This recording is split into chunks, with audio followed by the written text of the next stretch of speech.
Welcome to our annual Members' Day, which is a chance for members of the House to come before the Budget Committee to testify about priorities that are of particular interest to them. This is always a very informative and very interesting day, and also a very long day as we get to hear testimony from members that underscores the broad spectrum of concerns that the people's representatives bring to D.C.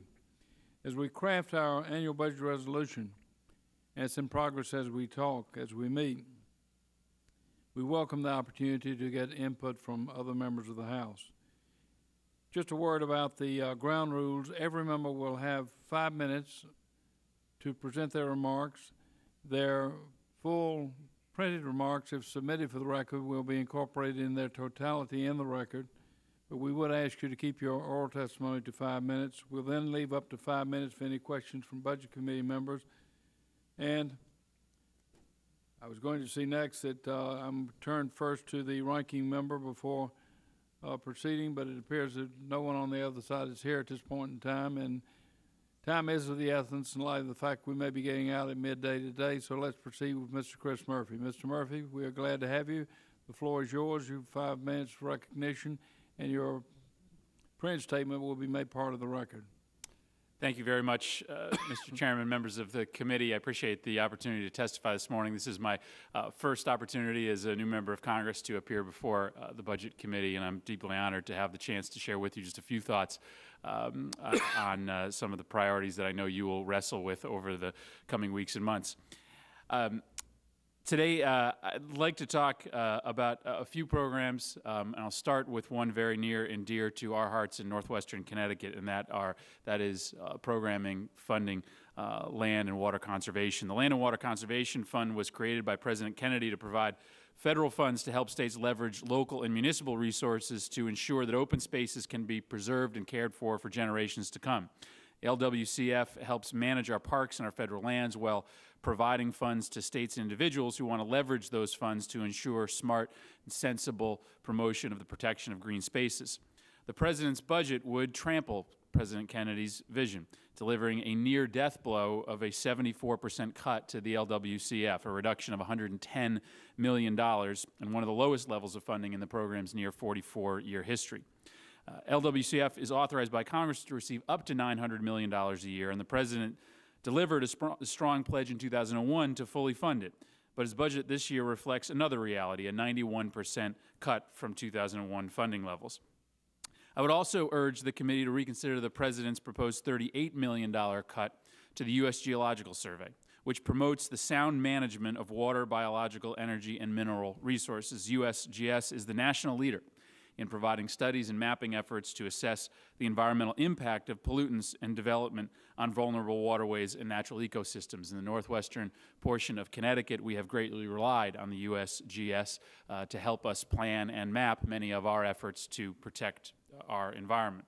The $10.9 million proposed cut in the USGS's National Water Quality Assessment Program would severely impact nonprofits and municipalities across the country, as well in Connecticut, working to extract maximum value from these federal scientific resources. Equal as important to me is our commitment to a sound federal juvenile delinquency prevention program.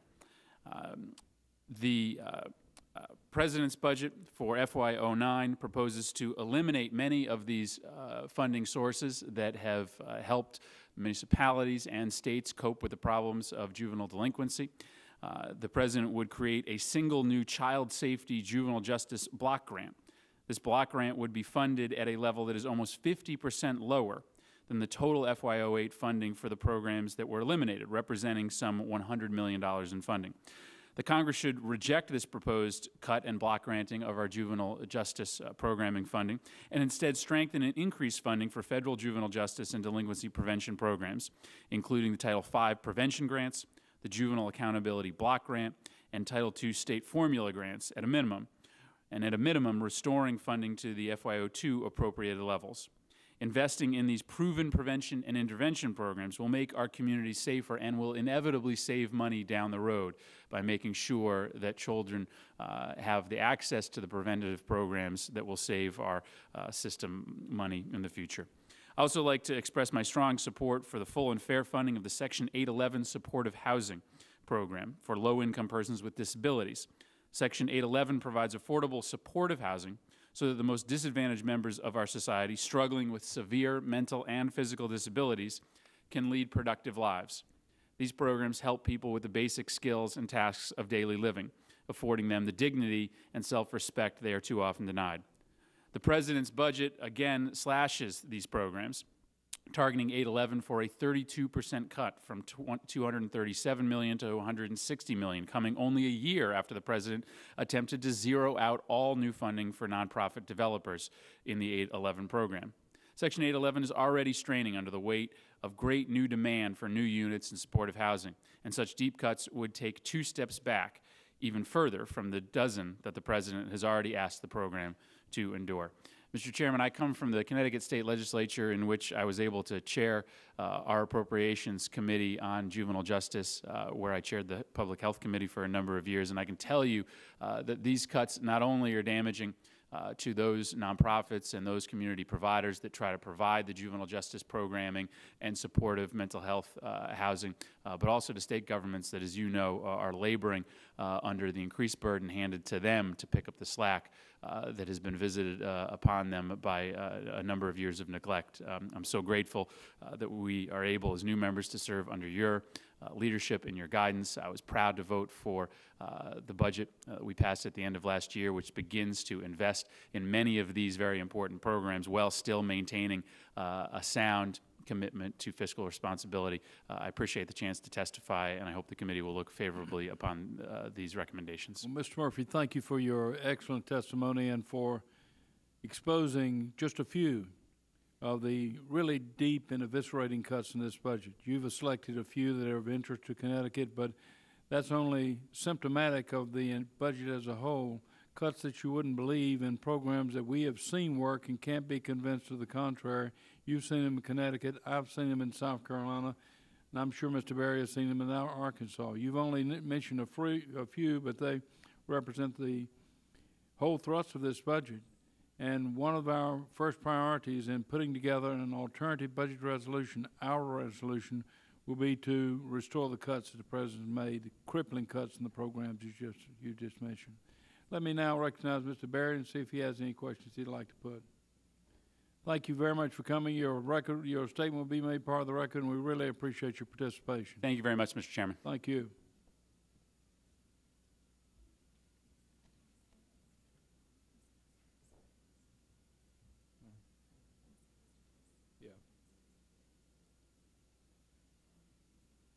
Ms. Castor, come forward and, oh, you are forward. I beg your pardon. I was putting you in the middle of the table. Welcome, and thank you for coming. And I'm not sure if you were here when I explained the ground rules, but simply put, you've got 5 minutes to read and present your statement. The full statement will be made part of the record, and then we'll save a little time for Q&A afterwards. But the floor is yours, and thank you for coming. We look forward to your testimony. Thank you, Mr. Chairman, very much for the opportunity to be here this morning and to testify. I will not take my full... How about pushing the button? I will not take my full 5 minutes, There we but go. thank you very much for the opportunity to be here and submit my full statement for the record, along with some other materials. I'm going to focus my remarks on the Medicaid shortfall facing numerous states across the country, especially the state of Florida. And what I'm also going to submit for the record are the position papers of the National Governors Association that are highlighting the shortfall in Medicaid, federal Medicaid funding as a serious economic problem facing families across this country. Oftentimes here in Washington, I know folks talk about programs. And when we're talking about Medicaid, I think it's very important to remind everyone we're talking about pregnant women, children from poor families, foster children, and really the folks that are hit the hardest when the economy goes south. Last year, over 20 states faced a shortfall in the federal Medicaid match.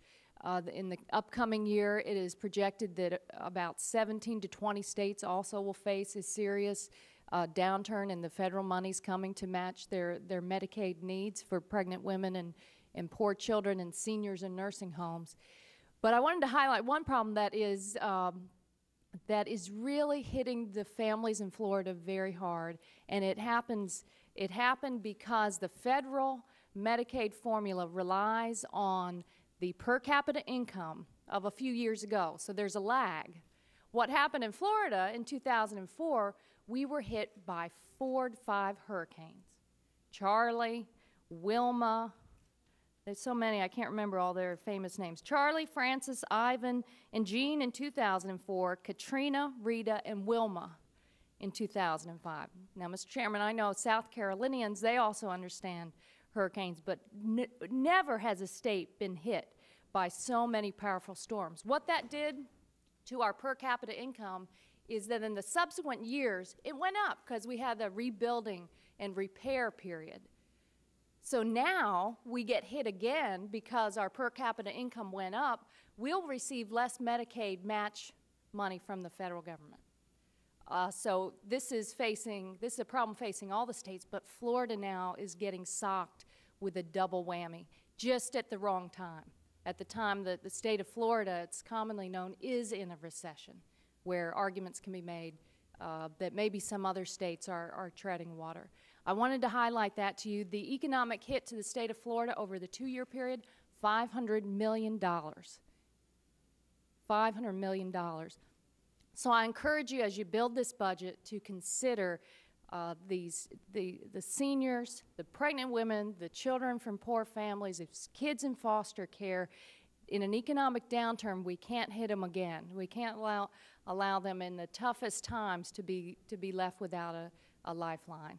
So we're counting on the Budget Committee to build in some allowance for a Medicaid match fix. In the last economic downturn, $10 billion was provided to the states as a lifeline. It's been done for the state of Louisiana as a result of Hurricane Katrina as well. So thank you very much for the opportunity to raise this issue before the committee today.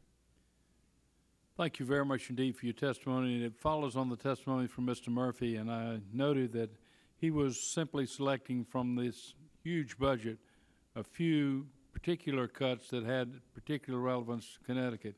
What you'll find is that program after program, particularly in the arena of community and regional development, are being cut and cut deeply, and the intergovernmental programs are being cut as well. The Medicaid program is, under the Bush budget, is cut $82 billion over 10 years. The Medicare program cut is $556 billion over 10 years. With the elderly population in Florida that you have, it's like another series of hurricanes coming through. That's right. So it's of great concern to us. A large part of our effort in putting the budget back together again to form acceptable to our party will be to restore those cuts and to bring the budget back to where it should have been if it had simply been on a current services basis. Mr. Barry, do you have any questions you'd like to ask, sir? Thank you very much for your testimony. We appreciate you coming. Thank you, Mr. Chairman. I appreciate your leadership very much. Thank you, Mr. Barry. Now, the gentlelady, Mrs. Giffords, you have, if you weren't here, 5 minutes to make a presentation of your statement. The printed statement will be made part of the record, and we'll have a little Q&A afterwards. But thank you for coming. We look forward to your testimony. Thank you, Chairman Spratt, for hearing from us today, and thank you, Congressman Barry, as well. I appreciate the opportunity to be here. I'd like to take a few moments to focus the committee on what's going on along the U.S.-Mexico border, which seems very far from Washington. I hail from Tucson, a community that is directly impacted by the effects of illegal immigration. My district includes about a 114-mile section of the 2,000-mile U.S.-Mexico border. As you can imagine, Arizona has faced unimaginable consequences of the immigration crisis. Last year, 387,000 illegal immigrants were apprehended in Arizona. That's approximately 1,000 illegal immigrants every single day. It's really hard to see what that impact looks like until you go down there and you speak with the local law enforcement agencies, because in many times, in many cases, these are the folks that are directly handling what is primarily the federal government's responsibility. The Tucson sector, which I represent, is the most porous of all of the sectors along the 2,000 miles. we are responsible for apprehending about 48% of all of the legal drugs and narcotics that are coming into the border area as well. Tucson has now become the major clearinghouse for not just marijuana, but now methamphetamines. So again, the impacts in terms of local crime, murder rates, all of that drug trafficking doesn't just pass through Arizona, it stays there and has direct impacts as well. Securing our nation's borders, I believe, is the federal government's responsibilities, and obviously it falls within the jurisdiction of the federal government. Under federal law, the government has two options. First of all, it can handle directly undocumented criminals. It can take them into federal custody, or it can compensate the state and local jurisdictions for doing so. Where the federal government relies on local law enforcement, it is supposed to reimburse our local municipalities in a program called SCAP, State Criminal Alien Assistance Program. Now, as you know, the SCAP funding was first created in 1994. But this program has been consistently underfunded. Therefore, the cost for incarcerating folks that are here illegally are borne directly by our counties. Some of these counties, like mine in southern Arizona, are among the poorest in the nation. They are already operating with slim budgets and slim staffing. Communities throughout southern Arizona are now facing some extraordinary costs as it relates to the incarceration of illegal immigrants. Cochise County, a county that's well known for Tombstone, Arizona, for Douglas, Arizona, Bisbee, some really historic, interesting parts of the country, submitted a bill for $234,501 for reimbursable expenses last year and only received $98,000 from the federal government. This $98,000 reflects just a portion of the costs of what they actually go through. The Pima County Jail, Pima County where Tucson is currently where it was located, is used to detain 200 illegal immigrants who have been arrested on felony charges including murder, rape, and robbery. According to Sheriff Dupnick, the sheriff of Pima County, these illegal immigrants take up about 10% of the cell space in our counties. The cost to the sheriff's department is $13,000 each day for incarceration alone. This amounts to about $390,000 per month, over $4.7 million per year. The reimbursement that Sheriff Dupnick reports from current SCAP funding is less than 3% of the total cost. Some of these prisoners also have additional health problems like tuberculosis, other diseases that are infectious as well. So you can see just the amount of medical funding that goes into the detention. This week, Arizona's Governor Janet Napolitano came to Capitol Hill to talk about funding for SCAP and realizing that the current authorization is at $950 million. In her testimony before the Senate Finance Committee, she had noted that the federal government now owes Arizona, for lack of prior funding, over $419 million. So I think this is outrageous that we are expecting our state and local municipalities to do the work of federal law enforcement, but we're not paying them. And as we know, those local sheriffs, those local municipalities are the folks that are responding, the first responders to our local citizens when they have problems as well. On February 8th, I had addressed a letter signed by 47 members of the House to Chairman Spratt and Ranking Member Ryan, highlighting the president's failure to include any funding for SCAP in the fiscal year 2009 budget proposal. Frankly, Mr. Chairman, I think that we can do better. We know that we're facing an illegal immigration crisis in our country. We're underfunding SCAP. The president is overburdening our state and our local governments. So I urge the committee to reject the president's cuts to SCAP and ask you that you prioritize America's safety when it comes to the hundreds of thousands of people that are coming into our borders illegally. The majority are coming for work and economic reasons. We understand that. But there is a criminal element, and we know that because we run background checks, and we know, again, the murder rate, the drug trafficking. This is a real life scenario for people in my district in southern Arizona and across the U.S.-Mexico border. And of course, the ramifications continue to flow across the nation. So I appreciate this opportunity to come and testify for the committee today. I ask you to support the SCAP funding, to increase the SCAP funding, because it really is the difference between life and death for people in my district and across the country. Thank you for very compelling testimony. It's consistent with what we've already heard from the two witnesses that preceded you.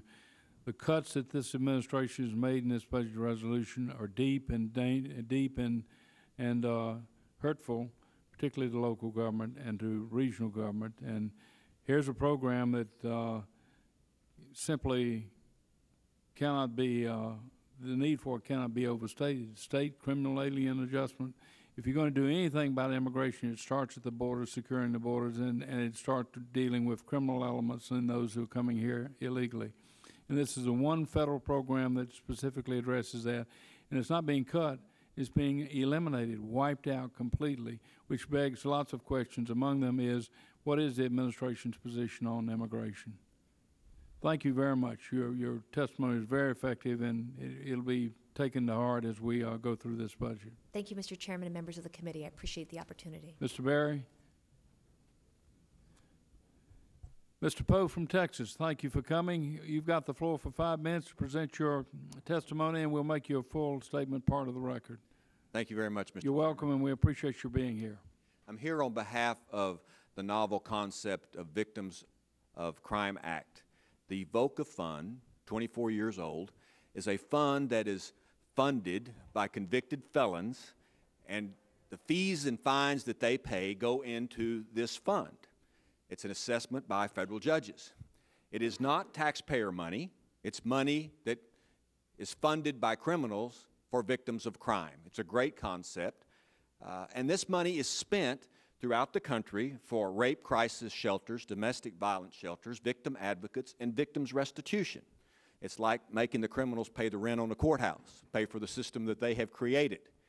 But the Justice Department administers this fund.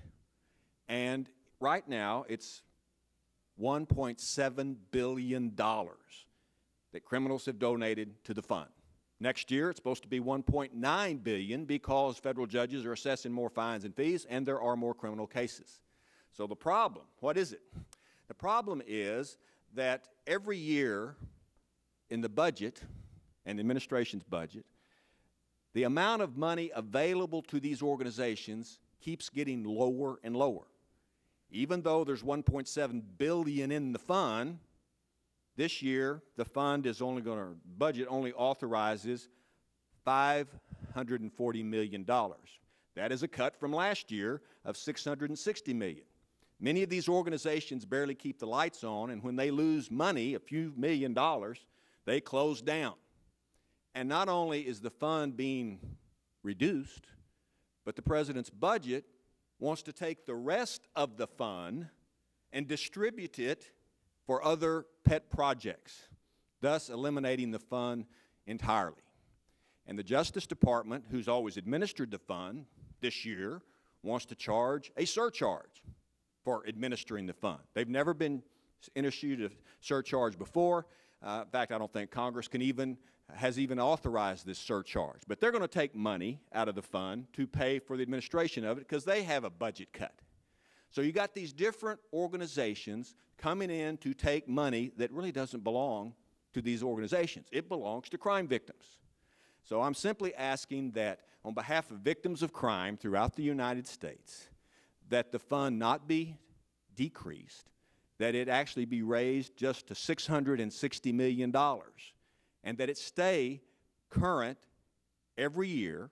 Of course, we have to fight this battle every year, and that other groups do not rob this fund for other projects in the budget. Once again, this is not taxpayer money. It didn't come from taxpayers, it came from criminals. And it's the idea that the money should be spent on victims of criminal conduct. So I'm just asking this committee to leave the level of funding the same as it has been in the past, $660 million, not reduce it, not allow other organizations and departments in our government to take the money and spend it on, frankly, things that have nothing to do with crime victims. So that's the testimony, and I'm asking that the committee protect the rights of victims. These are very important programs. It's a tremendous concept, And because Congress, or rather the Justice Department, administers a fund, so many organizations and departments want to grab this money and use it on their pet projects, and they're not entitled to this money. It goes to victims. Mr. Poe, you make a very compelling witness. Good point, powerful presentation. We're entirely sympathetic to you. We've got other programs in the Justice Department we'd like to repair. You may or may not agree, but one would be the COPS program, which will be eviscerated, wiped out by this budget. Burn grants, crippled, and I think the state law enforcement block grant is underfunded as well, and that's just for starters. So these are fun. I don't know what your experience is in Texas, but these are programs that have worked in my part of the world and have demonstrated their worth, and that's why they've survived this many years. And your program not only has worked and has the tangible assets to prove it, but it also makes a lot of equity sense in terms of equity. Those who are guilty of violating the law should pay for the consequences of their illegal acts, and I can't quibble with it at all. We'll do our best to see that it's restored to the level you're talking about. It'll not be easy because we've got a very tight budget, but you make a strong case. Thank you for coming. Thank you, Mr. Chairman. Thank you very much. Mr. Berry, do you have any questions? All right. Do you think, I think you're an attorney, is that right? I am an attorney, former judge in Texas Right. for 20 years. Do you think what the Justice Department did was legal? No, sir, I do not. It's not authorized by Congress. Congress set the legislation for the VOCA fund in 1984. The Justice Department has always administered it without charging a surcharge, and this year, because they want some more money, they're taking 5% of that fund, and I don't think it's legal. I certainly don't. What do you think we ought to do about it? Well, first of all, not allow them to take the money out of it because it's not authorized by Congress, so wouldn't allow them. They continue to administer the fund just like they have in the past without getting that kickback or surcharge. Thank you. Thank you, Mr. Berry. Mr. Berry, would you come around and take the gavel? Mr. Loebsack, welcome. You've heard the rules for the presentation. You get 5 minutes, and your full statement will be made part of the record. We very much appreciate you coming. I've got to go to a meeting with the Blue Dogs at this point in time. I'll be back intermittently, but we're seeing from the testimony the gaping holes in this budget that have got to be repaired before it can be brought to a vote. So we appreciate your participation for those reasons. Mr. Berry. Thank you, Mr. Chairman, Ranking Member Ryan, and members of the House Budget Committee. It's an honor to testify before you today on the most important issues to the families, students, seniors, and veterans of Iowa's 2nd Congressional District. The needs and priorities of the constituents I represent have not been reflected in the administration's fiscal year 2009 budget. For too long, Washington has left behind hardworking Americans. In Iowa, this is evident in the good people who are struggling to provide for their families, put food on the table, afford quality health care, send their children to college, fill their gas tanks, and save for retirement. The FY 2009 budget request is a continuation of this administration's failed policies that have left people struggling to make ends meet. Today, I urge you to reject the administration's budget proposal when drafting the budget resolution for fiscal year 2009. First, I would like you to closely examine the needs of our law enforcement community, because once again, the administration's budget fails to recognize the importance of the Edward Byrne Memorial Justice Assistance Grant Program to the safety of our communities, schools, and our children. Byrne JAG is effective because it puts funding directly into the hands of those who know best how to combat crime and fosters the cooperation necessary to take drugs off of our street. Yet the administration has proposed eliminating all direct grants to states and local law enforcement, and instead to create a single competitive grant program that would pit states, law enforcement, prosecutors, and drug prevention organizations against one another while underfunding the entire program. Byrne JAG is proven, it's effective, and it's critical to public safety. I call on you to fully fund Byrne JAG and to reject the administration's proposed changes.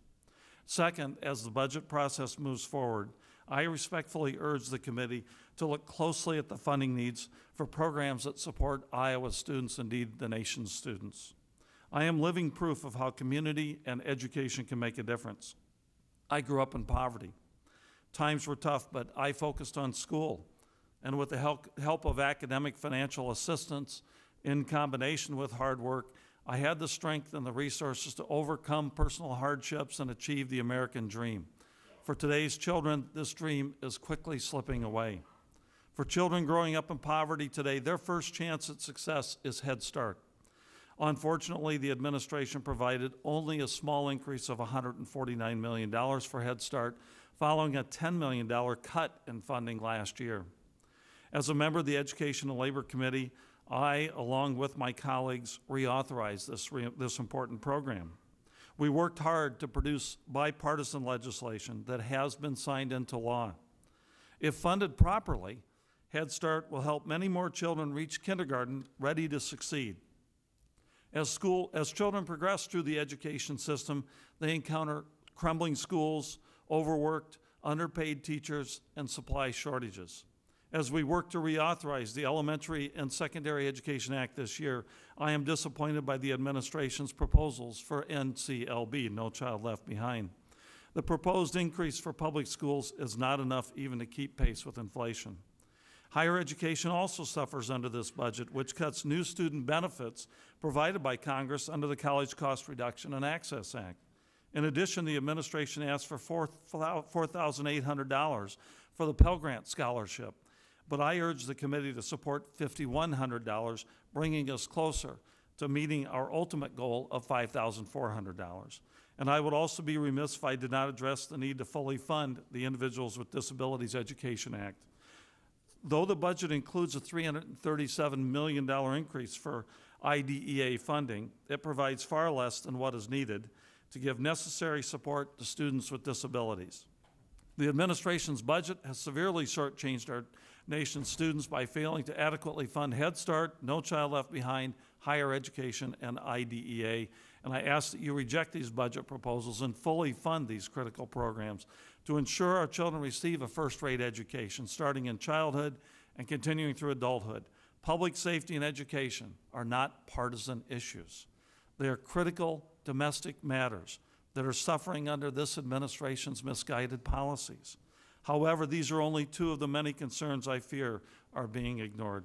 I want to conclude by thanking you for this opportunity to represent the needs and priorities of Iowa's 2nd Congressional District in front of the House Budget Committee, especially given that I, too, am a freshman.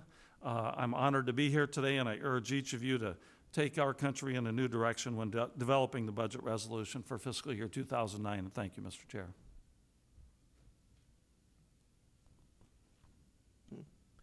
Thank you, Mr. Loebsack, and we appreciate you raising these matters to the committee.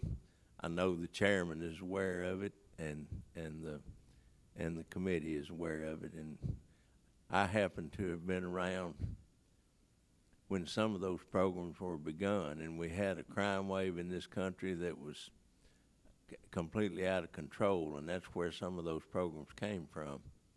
And as we funded and implemented those programs, the crime rate went down. Mm-hmm. And as they have been underfunded and defunded over the last 7 years, it's begun to go back up again. That's just one example of what some of these things mean. So we appreciate your concerns, and certainly it'll be taken into consideration as we put this budget together. Thank you again.